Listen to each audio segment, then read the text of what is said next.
to Getcha Popcorn Ready podcast. This is your host, Hatch, with my boy. Get your popcorn ready.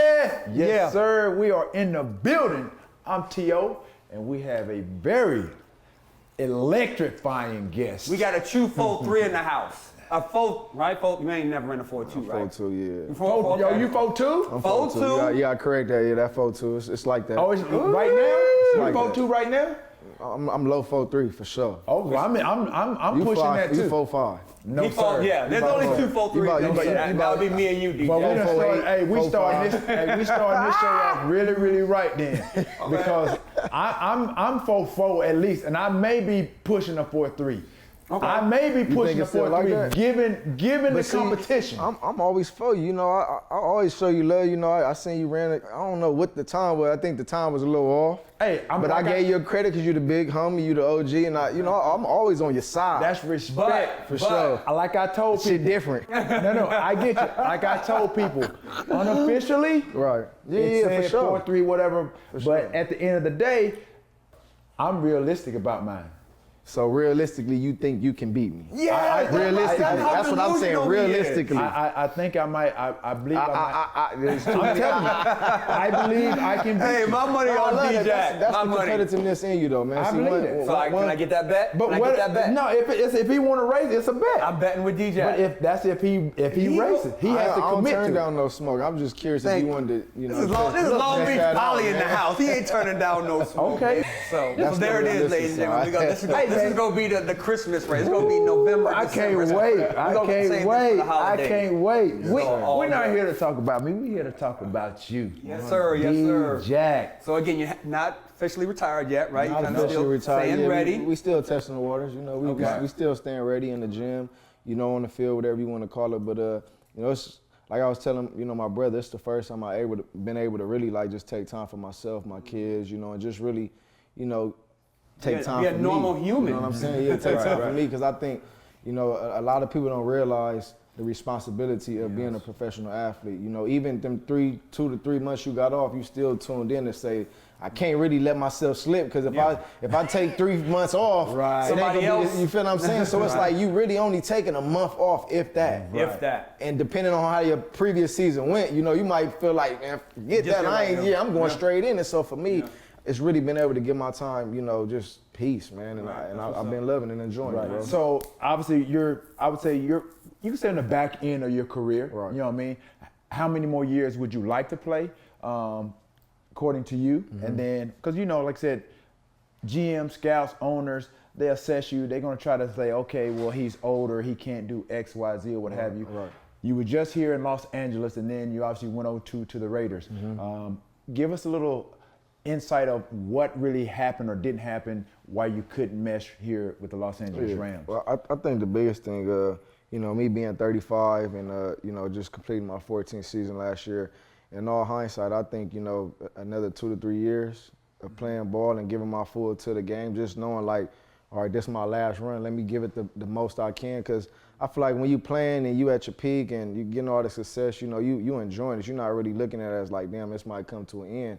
Until a snap of a finger, you get to that point, it's like, well, let me start considering, like, you know, this might be my last run. So I think this next time, if I do get another opportunity, it'll be really enjoying going to the cities, you know, putting in the work, being around the team, being around the young guys, you know, just really mentoring them and saying, all right, it's not really about me no more. Because when you're in that prime, it's all about you. It's like, I got to get to the best ability to make sure when I get on that field, I'm at top tier shape. So, you know, fast forward, what happened in LA, you know, I just kind of felt when I first came in, it was like a role that, you know, me and McVay came to agreement on. It's like, you know, this is going to be a role. This is what I expect from you. And, you know, throughout the course of early season, you know, it was like hit and miss. You know what I'm saying? It was like some games I would get some action, some games I wouldn't. And, you know, for me, it was like, I mean, you know, that the year before they had Brandon Cooks and he kind of was the deep threat. He did all the stuff I did. So when I'm coming in, I'm thinking like, you know, I knew they had Robert Woods, Cooper Kupp, you know, Van Jefferson had a good year his rookie season. So it's not like I'm coming here like, oh, I'm about to be the man, I'm finna start, right, exactly. like I'm about to be the number one. Like I knew I was gonna play a role and play it to my best ability. But through the course, it kind of didn't really, you know, plan out to the role we expected. And, you know, me, a lot of people are like, man, you crazy because you could have still been on the team and won a Super Bowl. It's like, yeah, and Danny, that's right. But I'm a competitor, a top-notch competitor. So for me, I would rather play in the Super Bowl and make an impact and not play in the Super Bowl and win it and just be like, oh yeah, I was on the team and I got a ring and like, nah, they really didn't. Because they really did give you a ring, right? Yeah, I got a ring for sure. What do you feel about that ring? You know, half. I'm bitter, but I do feel like I played a big part in them, you know, winning the Super Bowl because, you know, off season, you know, the training camp. The first big game was week 3. We played against the Tampa Bay Buccaneers. They was the reigning Super Bowl champions. I went crazy in that game, and I helped them win. So it's like, even though I didn't play a full season, I still played 7 games with them. Mid-season, you know, left at trade deadline and went to went to the Las Vegas Raiders. But for me, it's bittersweet. But at the end of the day, I'm born and raised here in Los Angeles, California. You know, right where SoFi Stadium is. I grew up playing Pop Warner football there. So that soil, like, and really being a part of it, even though I didn't play in it, I still was a part of it. So like I said, it's bittersweet. Yeah. So growing up on Crenshaw, right, went to Long Beach Poly High School. Right. So again, growing up in that type of environment, knowing the financial burdens that were going on there, now you get to kind of give that advice to the younger players, right? So are you in the locker room doing that type of stuff now? Yeah, for me, man, I look at it as when I came into the NFL, you know, I had, you know, Brian Westbrook, the Brian Dawkins, you know, the Donovan McNabbs, Asante Samuels, you know what I'm saying? So for me, when I was first drafted to the Eagles in 2008, you know, I came in with some dogs just like really groomed me, you know what I'm saying? Like where I looked up to. I think the biggest relationship I had was like with Asante Samuels, Brian Dawkins, Brian Westbrook. But for me, to be able to understand, like, take care of your money. You know, it's agent fees, it's taxes. Like, it's a lot of things. When I came into the NFL, I didn't really know. You get what I'm saying? Like, I didn't even know any of these I ain't know about none of this stuff. So for me, like, it elevated for me to understand that. So now on the flip side, where I'm at, when these young dudes coming in here, like, you know, they getting all the big contracts, buying all this jewelry, I'm like, look, before you do anything, put some of that up because I didn't put it up early on. So if I could go back in time and do something different, I'm gonna say put money up. Don't spend all your money. Don't live season to season knowing you finna get whatever else next year. So for me, like implementing that into these young dudes and really seeing that, you know, I hold so much respect in them locker rooms and them. And so you gotta think some of these dudes are 20, 21, 23, 22, whatever. When I was in 08, I was. Yeah, they was 8 years old when you were they in middle school, so they like, oh my God, like D Jack, like I remember you and Michael Vick playing, you know what I'm saying? So for me, like play with you on Madden. Video game. Understanding the influence I hold on these kids, and I ain't gonna call them kids, but these young dudes, it's like, man, get these dudes back the game, man. Because if I'm an OG and I don't give these young dudes back the game, what does that speak for myself? You know what I'm saying? So I'm very in tune with that, and I love to, you know, see inspiring like change. Like when I'm telling them something, they're like, damn, that makes sense. That's why you do that. You know what I'm saying? So it's just the information. I think the biggest thing about young African Americans is we don't have all the information. So once we get the information, depending who it comes from, because betrayal, backstabbing, like how do I know that I can trust you? If I give you 10 million, 20, I ain't known you from nowhere. So for me, it's really building rapport before you just come like, hey, T.O., give me $1 million and let me. Is it genuine? Be like, hold on. Is it authentic? You know what I mean? Do you have an ulterior motive? You know, is there another objective as to why you're telling me X, Y, Z? And then, like I said, if you're not educated and if you didn't grow up like a mom and a dad where, you know, obviously financial literacy was being taught, and if you didn't go to school for that, then you don't know. And then if you, like you said, we didn't grow up how you grew up, but obviously growing up in the streets or whatever, for sure, it's different. It's different. You Yeah. made the analogy of, you know, dodging bullets and stuff and getting on the field. You know, you're doing doing the same thing. You know, so I was like I said, I commend you on, like I said, understanding, and then you being real, like, yo, I didn't do this. I wasted money. Don't do it. I wasted 5, 8 minutes, whatever the case may be. Why not share some of that knowledge with these guys to make sure that they don't go down the same path? Yeah, I want you to think about who was the first person you trusted financially, outside of your circle, outside of LA, California? Who's the very first person, like, okay, man, this $1 million I'm about to write you? Like, I don't want to necessarily say the name, but it's somebody that I worked with in the financial world. It was like, you know, he was there since high school, had a great relationship with my father. You know, he looked out for me in college, you know, which everybody is, you know, doing. Like, regardless if somebody's going to come in your life and they want to work with you, they going to have to do something, especially if you're an athlete and you know in a couple of years you about to get all these millions of dollars. So, you know, it's just what's going on, you know. So we built a relationship with a guy, and it's crazy. I trusted into him. and turning around a couple years later, it's almost like he betrayal, backstab, and went against me for somebody else. I knew it. I knew where he was going with that. I knew where he was going with it. So, and again, because people, it'd be your own. it's in your circle. There's people in Man. your circle. Sick. Right. Because people are like, hey, you guys, you athletes, you guys aren't smart with your money. You're supposed to invest. But when we do invest with the people you said invest with, and we still get burnt, now where are those people telling us, well, you should invest? Right. You know, because you just can't trust everybody. Now you have to proceed with caution with any and everybody that comes your way with an idea, anybody. Or a lucrative deal, or anything real estate, or anything business. Now you're kind of like, okay, where you probably, if that guy didn't burn you, you would have been more receptive. Now that one of your closest have burned you, now you're looking at, I don't know if I should do this. You know what I mean? Yeah, I'm scared. Yeah. Scared I to don't know the death. results. Right. So, dynamic athlete, Long Beach Poly, you coached over there, not when he did, Yeah, but track star. When did you know that you were that guy? Like I said, I wish I could have been that guy in high school where, okay, you know you have the ability, you have the speed, and you obviously knew you probably had the ability to play at the next level. Did you always know or want to play in the National Football League? Yeah, I think for me, growing up, you know, in the household and the family oriented, where my pops, you know, he was from Pittsburgh, Pennsylvania. He wasn't really able to play sports, so you know, he was in a steel mill working crazy hours. So my dad was like, I'm gonna have kids and I'm pushing my kids to play everything, because his dad really didn't really support him playing ball. So like my dad loved sports. You know, he was like a track. He did track, baseball, and played basketball. So he didn't really have the support from his pops that he wanted. So he was like, I'm gonna have kids, and when I had kids, I'm pushing my kids. Whatever he didn't do, he wanted y'all to do. Exactly. So for me, like I was raised up under that. You know, my older brother had a chance to, you know, move to California. My dad moved him to California, and then shout out to Big Bro. Shout out Big Bro, B Jack, man. And he actually played at Santa Monica City with where Chad played, but he was older. But where Chad was the same coach, Coach Taylor was a inspirational coach for. You could ask Chad about him, but he played there, and then he went to San Jose State with one of your quarterbacks, Jeff Garcia. Okay. You know what's crazy? Listen at this story. So Jeff Garcia played with my older brother. Fast forward, Jeff Garcia comes back to Philly, and I played with him.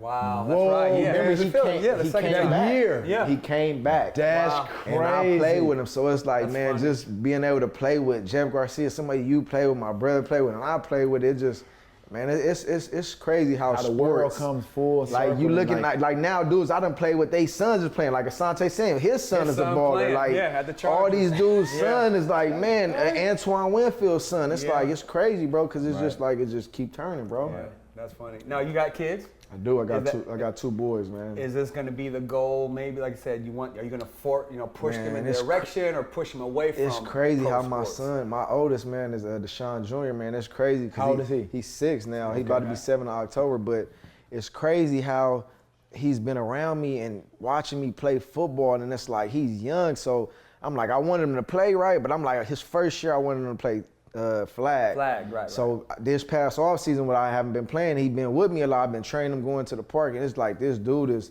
like on a whole nother level. So it's time to get ready to play football. I'm like, yeah, we're gonna play flag. He's like, no, I want to play tackle. I want to get So I take him out to the field right here in Crenshaw in the backyard, and it's like, he didn't have gear yet. All the other kids had gear. I'm like, hold on, like I know this is my son. Let me ease him into this shit. I get on the field and all the other kids got gear on. He like, Dad, well, I don't got my gear. I'm like, son, hold on. I'm like, I'm baby speeding. Right. You know, Baby steps. Yeah, like I ain't trying to have you go crazy. He get mad at me. We going home. He like, I ain't got my helmet. I like, son, I'm ordering it just a week or two. Just wait. So the next day, they seeing they going at it. He like, Dad. I'm like, all right, man. So I end up getting him the helmet. He love it. And he loving it, bro. It's crazy. I swear, like, it's crazy, It's bro. in that DNA. It is, bro. It's crazy, bro. But I love it, man. So, but I don't wanna force my kids to do nothing they don't want to do. I had to tell them because I caught myself being extra hard on him. I'm like, hold on, he's 6 years old. I gotta remember he's 6. He can't speed cut yet. Yeah, I'm on him, and it's like I had to catch myself because I'm tripping, but.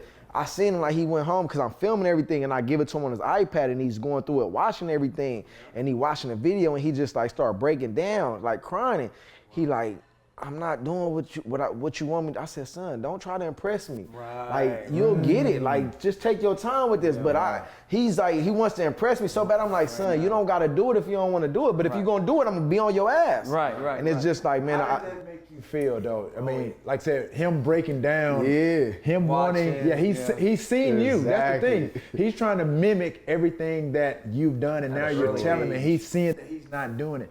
And then he feel like he cries. let me down. Right. And for me, it was a feeling like I ain't really, like, it made me feel good, but it made me feel like just kind of chill out on him a little bit too. Not like, yet. cause I only know one way. My dad was on my ass every step of the way. And it, like, when I was young, I didn't understand. It took me to get older to really understand that. it, right. So for me, like, it's almost the same thing. I'm reliving everything that my dad was for me. And it's like, I understand, but he don't understand, but he ain't do gonna though. understand it. You know what I'm saying? So for me, I'm like, man, let me just take my time with him. But it's a great feeling though, man, for sure. Because again, when he's 18, 21, He gonna 22, understand, he'll yeah, understand it. for sure. Because again, we always go back and forth with how much should the parent push the kid. Exactly. And again, I think the kids really, they come out knowing what they want. Now, I think it's up to the adult or up to the parent to kind of mold. The support, the guidance. Support, yeah, you man, know. put them in the right position. Like, if you want to play this, I'm gonna give you all the information. All the I'm gonna tools. train you. I'm gonna give you everything you need. So when it's time to do it, like, it's just gonna be like you riding a bike. Like, we all learn how to ride a bike, whatever age. But once you learn how to ride that bike, like, you ain't gotta do it for 30 years. You get back on the bike, you gonna know how to ride a bike. Right. In Philly, you're like saying, you're so fast, you made it look easy, right? Right. Now, was it playing the position? We know is hard, it's difficult, right? sure. Was it ever easy to you though? Did you get to a point like I know I can just run by this dude at any point, right? Then they're gonna put the safety over there. Then you got a double coverage, right? When did it get easier? When did the game slow down to you as a professional? Or has it ever Or slowed has down? it? Yeah, maybe it hasn't. Honestly, man, for me, I felt like I've always played bigger than the game. Okay. So for me, since I've been young, man, even going back to Pop Warner, I've always played Wow. with the older kids. Like, when I was 10 years old, I was playing with the 12 and 13-year-olds. You get what I'm saying? So it's like, for me, every step of the way, I was always advanced.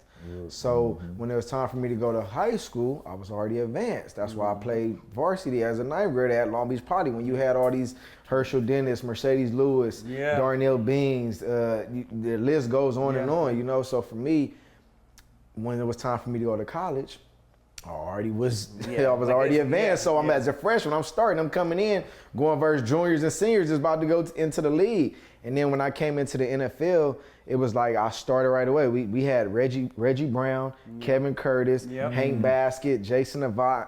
When I came in, Coach Reed was like, we drafted you for a reason. We drafted you in the second round. You know, like, we gonna put your little ass in there and you gonna work, but we brought you in here for a reason. So right away, like, I was, you know, into the starting role. Like, it wasn't like it was given to me. I had to go work for it. But for me, man, I always felt like my speed was always deceptive. So, like, No, stop. Your speed has never been deceptive. Bro, so some people it don't look like I'm running fast. You have a longer gait for a shorter. Let me just, I'm gonna go to this story. So in 2007, I got drafted in 2008. In 2007, I signed with the Bartlows. Jerry Rice was under their agency because when he played for the 49ers, he had the relationship with the Bartlows. So they started an agency. I ended up signing to their agency, so it had me in a great relationship with my agent, and they plugged me in with Jerry Rice. So before I even got to the draft, I worked out with Jerry Rice. You know him personally, you got a relationship with him, you can call him and ask him. The story I'm telling you is not a fib, it's the truth. I trained with him before my pro day. Remind you, I grew up loving Randy Moss, Jerry Rice is my all-time top two. You up there, but them two is my number ones, right? So for me, I feel like to have an opportunity to train with Jerry Rice coming out of, like, I was a junior, I left early. And I trained with him and he was like, run every route. We ran every route. We had a quarterback there, we ran every route. I swear on my everything I love. He said, I only want to talk to you about one route. And it was the speed out, the 5-yard speed out. He was like, slow down, you're running too fast. He said, once you figure out how to run under control and get in out of your breaks, the NFL can't mess with you. And you know, he don't even cuss like that. He said, they ain't gonna be able to mess with you. Something about that conversation, I said, I just trained with the all-time GOAT. And he said, he only wanted to talk to me about one route. I said, it's over. And once I found out that, I went to the NFL and killed it. So like for me, bro, it was like, I honestly, the game was never really too big for me, bro. I always rose. Like every big game, I balled in. Right. When the lights on Monday night, Sunday night, Thursday nights, them games, or a rival team, when the Eagles cut me, I'm going back to the playing. I'm killing them. I'm like, man, you know, I remember what's crazy. My rookie year, you was in Dallas. I think it's I don't know if it's did you do that for the Eagle game? That was a different game. That was the different team. It might have been a different game. Okay, but I remember playing Monday night, and when I threw the ball out before I scored, you was on the team. You was on the Dallas team, and I threw it out. That was like before my first touchdown. I threw it out the 1 yard line. But you know, man, them games when the lights is on, bro, I ball, man. That's just what I do. I feel you. That's you shine brightest. Hey, when y'all got brightest. Mike Vick, I thought that was when we could see your speed, though. Yeah. Because you didn't have a quarterback that could reach you. Don't say that. No, some people get sensitive. You didn't have We ain't gonna say no names. I already know the name you're talking about. Trust me. Nobody could. I know. We went through the same thing in Minnesota because we had Brad Johnson starting Moss's rookie year. Sure. Brad Johnson got hurt week 1. Yeah. And when Cunningham came in, we were like, Now you thank can- goodness, yeah. but no, because Brad couldn't reach Randy on the deep ball. Right. Cunningham came in throwing that thing, Slinging it. launching it. So Exactly. when I saw you with Vic, I'm like, that's when I saw DeSean Jackson's speed. For sure. Well, I think it was opposite for me. When I was in San Fran, I had Garcia. He wasn't no pocket pair. He wasn't finna sit back in the pocket, throw to launch the ball 60, 70 yards down the field. That's not his forte. Right. I benefit off, Out the pocket. Play waggle. action, this and that and the other, then short passes, intermediate, and then Taking I it did the distance, rest, you know what I right. mean? And it wasn't until, like I said, I got to Philly, obviously stronger arm quarterback with Donovan, is when I'm like, okay, that's when people I think got to see my speed because I got to stretch the field a little bit. But again, like I said, somebody like you, like I said, speed deceptive. It's kind of weird saying that. Like I said, you known as, like I said, the speedster, taking the top off of defenses, but I think a lot of people got to see your athletic ability, your change of direction when you had to return the ball. The return game. That was when I think everybody really kind of like, okay, this is a dynamic type of guy. Was it, like I said, you knew you could run, you know what I mean, catch the ball. Was it really that element of the special teams game that really kind of elevated not your game or your confidence, but I think opening the eyes to the world, okay, this dude is really special. Yeah, I think for me, I think the biggest thing was at my pace where I was at, because I'm what, 5'10", 5'11" at the most, you know what I'm saying? But I play bigger than I already am. So for me, like really getting the respect of, like, obviously I'm fast, I could take the top off, but really looking at my routes. Like, I don't think like people really understand the routes that I run. Like, I'm not just a deep threat, like I can run other routes, and I got good You're routes. not one-dimensional. Exactly. So for me, like, I just always took pride on being able to be something else than just a deep threat. Like you said with you, like screens, taking a slant to the house, 80 yards, you know what I'm saying? Like doing the reverses, like doing the punt return element game. Like there wasn't no one-dimensional, like, oh, all he could do is deep threat. Because when I got on the field, you could give me the ball anywhere and I'm going to do what I do. Like, now, obviously, I ain't 6'3", 6'4", 2, whatever, but hey, if it's time for me to get hit, I'm getting down. I don't care what you want to say. I ain't got your muscles and all this that you got. Business decision. Yeah, like Jerry said, one thing he told me, he said, if you want to have longevity in the NFL, don't get hit. Right. And once he told me that, I'm like, damn, that's how he played 20 years. I played 14. Hopefully I go play a few more. But he's like, man, listen, I don't care if people call you soft, whatever. Torrey Holt, the Isaac Bruces. Yeah, get down. The Jerry Rices. I mean, Moss get down. Moss. Give our audience and our viewers, especially, there's a lot of dads with kids, and even some of the kids that are small in stature. You know what I mean? Obviously, they develop late. You know what I mean? Yeah. They need to get in the weight room. What do you say about those kids, or even coaches that say your kid is too small? Honestly, man, I'm gonna say it like this: like my whole life, I've been a small dude. Let's just be real. When I got to the NFL, I was at the combine. I was like 169, 170, soaking wet. For me, I tried to always gain weight. I could never gain weight. That was me. Yeah. Like protein shakes, 2 and 3 peanut butter and jelly sandwiches before I you was go to asleep. bed. Yeah, like, already. bro, like literally my dad used to make shakes at the shakes, eat this, eat that. Bro, I could never gain weight. Yeah. So for me, don't get caught up in with it, man. Train, work hard. Like eventually, at the point I'm at, once I got 30, I couldn't lose the weight. Now, I didn't want the weight.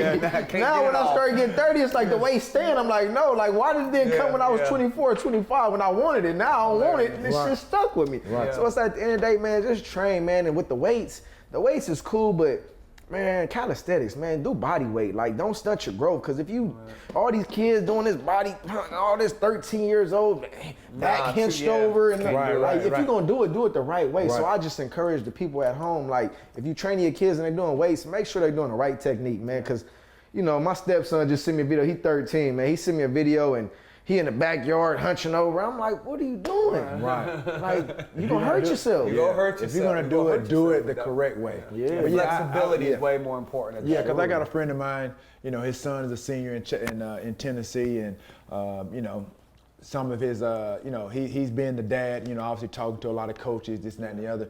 And, you know, his son is small frame, but he's balling out. And so that's one of the things I think that's discouraging. You know, it can be discouraging for a parent. And then obviously you know, you're gonna relay that information to your kids, like, okay, well, your son is too small, or your son is asking you, Dad, well, what's going on? I wanna go to this school, I wanna go to this school. Like, what's the feedback? Right. And that's some of the feedback that he's gotten, like, well, your son is, he's small, you know what I mean? It doesn't matter, but he's balling though. Exactly. So I just wanted, like I said, have somebody that is on your level, like I said, small in stature, and I'm sure you've heard it too. Like, you were too small. Right. Man, but I've been hearing that my whole life. I don't even care about that. I use that as an extra bonus. Like, okay, you think that? All right, I'm gonna show you this. Let me show you what's up. Right. So again, let's go back to your rookie year and how you train, especially like for the Eagles. Like, what was that Eagles training compared like to your 14th year in training with the Rams? I ain't gonna lie, y'all both play, so y'all gonna lobby for what I'm saying. When I first came to the league, I think they changed the CBA 2010 or 2011, but my first like 2 to 3 years, old school, 2 a days. Practice in the morning, practice in the morning pass, practice in the afternoon pass. Nowadays, you can play 20 years. I tell kids now all the time, like, you can't hit nobody, and there's certain times ain't no contact. Back then, they ain't care about none of that. And Andy Reid, he gonna work your ass. He gonna take care of you if you're this guy, but you still gonna get it in though. But see, one thing about him, like, he was a coach where 3 days on, he'll get a day off, and then you coming back on if you 30 and over. If you're not 30 and over, but it took me to be there for him to really understand that. Yeah. Because I was coming off growing issues, you know, coming from San Francisco, and then when I got in training camp, bro, I almost tore my stuff up again. Cause like you said, bro, he was hitting like we didn't get no breaks. Like, bro, it was. Anytime Donovan was in at quarterback, I had to be in. Better be in there. And bro, he thought I was running off batteries. Yeah.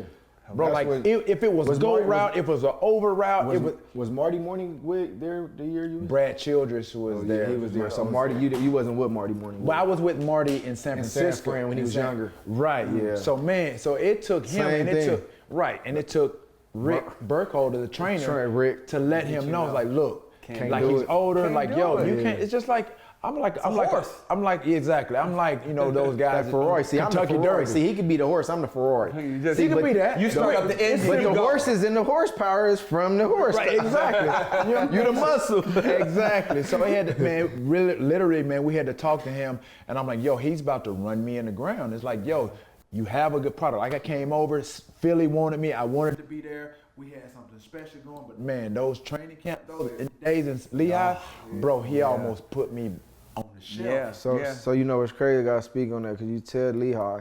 So my rookie year, training camp is in Lehigh. You just heard it. Lehigh is the middle of nowhere. You got mountains, trees. You can't see nothing. Right.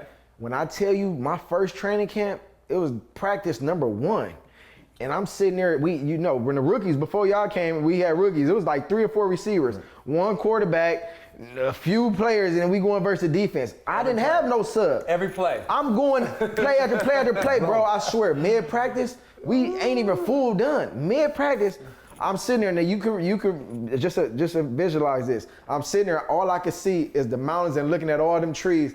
I'm like, is this what I want to do? Right. I'm about to rethink your whole career before you even get started. I'm like, is this what I want to do? I'm going to give you my story. I was like, I don't think I could do this. Okay, this is my first experience in Lehigh with Coach Reed.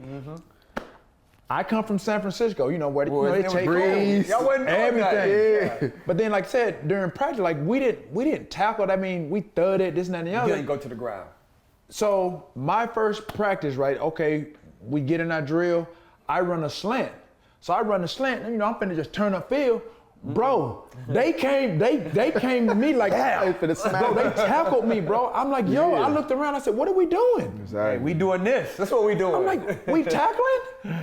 Yes, sir. Yes, sir. It was the mentality, the way of practice was totally different than San Francisco. Now, and I'm like, and I had to think, I'm like, they just brought me over here. They want me to help get to the Super Bowl. I'm like, sure. This ain't gonna do but it. you're risking me getting hurt by live tackling. And I'm like, in my mind, I'm like, yo, I'm not gonna make it. I'm saying to myself, I'm not gonna make it. Real quick, so piggyback on what he's saying, my first year, we in training camp. Now, remember, this when all the vets come in now. So I run similar. I run the little pirate route. You know the pirate routes, the 5 yards and you come in.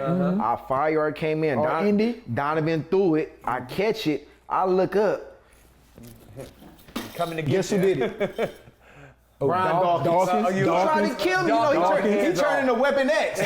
I caught the ball, I ducked. I'm on your team. He barely missed me. He came and rolled over and flipped over me. Bro, I said, he's trying to kill me, bro. On your team. That's your teammate. I swear, People bro. like I said, these kids these days, they don't understand. They couldn't do it. They wouldn't have been able to do it. How good they have it. Different, Now, bro. fast forward to last year. How easy was training camp at the Rams compared to that? Man, honestly, training camp was, I wouldn't say it was easy, but it was manageable. Right. And when I say like, see, McVay he's a player coach. You get what I'm saying? Like he understands he needs his vets to be his vets. So if we come holler at him and tell him something, he's gonna take it. He'll be receptive. He's gonna be receptive and take it back. But we worked. One thing I will say about it, we worked. When it was time to work. When it was time to work, we worked. But it wasn't hard. And you gotta think we in LA. I mean, Irvine, the weather good. Like man, they got it made now, bro. It's different, bro. So let's go into that. You put in that work. And I think obviously we talked about it earlier. You felt that frustration, and I get where you're coming from. Like, man, I'm putting in all this work. You know, you're suiting up. I don't know if you were active, inactive. Like, and you're like, okay, I know I may not be your number one, number two guy, but I can produce. Right. You know what I mean? But then you ask for a trade. You ask for a trade. You get out of whatever the deadline. You go to the Las Vegas Raiders. Season ends there. Rams go to the Super Bowl. They end the Super Bowl. They play out the Super Bowl, they win. How does that make you feel? Do you feel like you won the Super Bowl because you was there, or do you not? Like, let me see about that. I brought something out. We got proof. Let me see. Oh, you know, bro. Oh, he's stunting on Let me see what it feels like. Let me they gave you a ring? Hey, you know what, man? I can't see. Let me break it down. I'm gonna break. Open the thing. Open them up. We gonna bust it open, man. We gonna open them up. I'm gonna let y'all look at this, but honestly, we get a close up on this. It's bittersweet, man. And the reason why I'm gonna tell you that is because this is crazy. See that thing that just got stuck in me. We had to get some butter. Give him some popcorn, get some butter on You it. got it out, but it's bittersweet. But honestly, man, it's a blessing because I understood the work I put into that, man. You know what I'm saying? Big boy. Like it mean a little more, man, because you know what? I can still pull it out if I got to. I can still flex. It's under my belt. It got my name so on what it. do you It got say my about number. the guys like, oh, dude, you didn't even play in the Super Bowl. You quit on the team. What do you say for those? Because you know there are those guys. There's those people out there. This is my response to that. As far as me and my career, I've always been a guy where I wanted to implement to the bottom line. The bottom line is the W at the end of the day, right? So for me, I know what I can do when I'm on a team, and when I'm on a team and playing at my high level, I'm gonna bring it in. Like I'm playing in the game versus these young dudes. They like, man, I grew up watching. Hey, hold on, wait till after the game. We ain't talking about that right now. But I'm saying that to say when I'm gassed up, them like, man, this dude got something in him. You know what I'm saying? So for me, at the end of the day, I didn't play in the Super Bowl, but guess what? I was a part of it. You know, you earned it. Big part. I earned it. Yeah, I earned it, and I don't never want nothing that's given. Like I don't want it anyway. Yeah, you get what I'm saying? So for me, it's like, I know my hard work and dedication to put that in, like, shit, you know, it's my name on it. It's in there forever. You can't never take that away from me. Man, look at the details on this, yo. I got a house. They did that. To date, that's the #1 ring. Yeah, that's a big To date, big, juiced up, you know, like. You take it over to Long Beach Poly yet? I ain't taking the Poly yet, but I took it to Crenshaw. You gotta lock it in. I took it to Crenshaw. I'm gonna let you lock that thing in. Like you'll break it. You don't want nothing to happen. That's a lot of diamonds. Young dude, yeah. I'm gonna put it on the right hand. But man, for real, man, like. This what it's all about. You know what I'm saying? Even though I didn't play in it, this jewelry right here, I'll be able to explain this to my kids one day and tell them like, you can't not notice that. Just I ain't gonna lie. I wore it one time out and I went to the club and I shook a few hands. I said, oh yeah, I can't do that again, bro. Cause you gotta shake hands and it's heavy. I feel like I've been lifting weights all day. This thing really heavy, man. Bro, that thing bright through my shades. That thing bright. To say what I was gonna say, man, I'll really be able to tell my You're kids a Super Bowl champion, the story that I was on this team and things didn't work out and you know, son, like and the way your dad was, I could have easily took the route like, you know what, I don't care. I'm gonna just stay on the team and if y'all play me, y'all play me. But the competitive nature in me, I want my kids to understand that. So if they ever get to that point, they might can do a situation differently. Right. Yeah. You get what I'm saying? But people ask me all the time, would I have done the situation different if I could go back in time? And it's like, it's certain things I probably would have done differently, but at the end of the day, I'm a competitor. Right. You'll always be a competitor. That's me, bro. Nothing gonna change. And there's a story behind the ring. That's dope right there. That's crazy. Shoot. Hey, get your popcorn ready, DeSean Jackson. No. Super Bowl champion DeSean Jackson. Get your popcorn ready. Get your popcorn ready. Appreciate you coming through, fam. You know what I'm saying? Real talk, my guy. Appreciate it. Already. No doubt. There it is. We're gonna work out too. Yeah. Y'all come out, man. Yeah, we'll see y'all when I get this 5 racks from T. That's when we'll see y'all, man. Peace. Yeah, dude.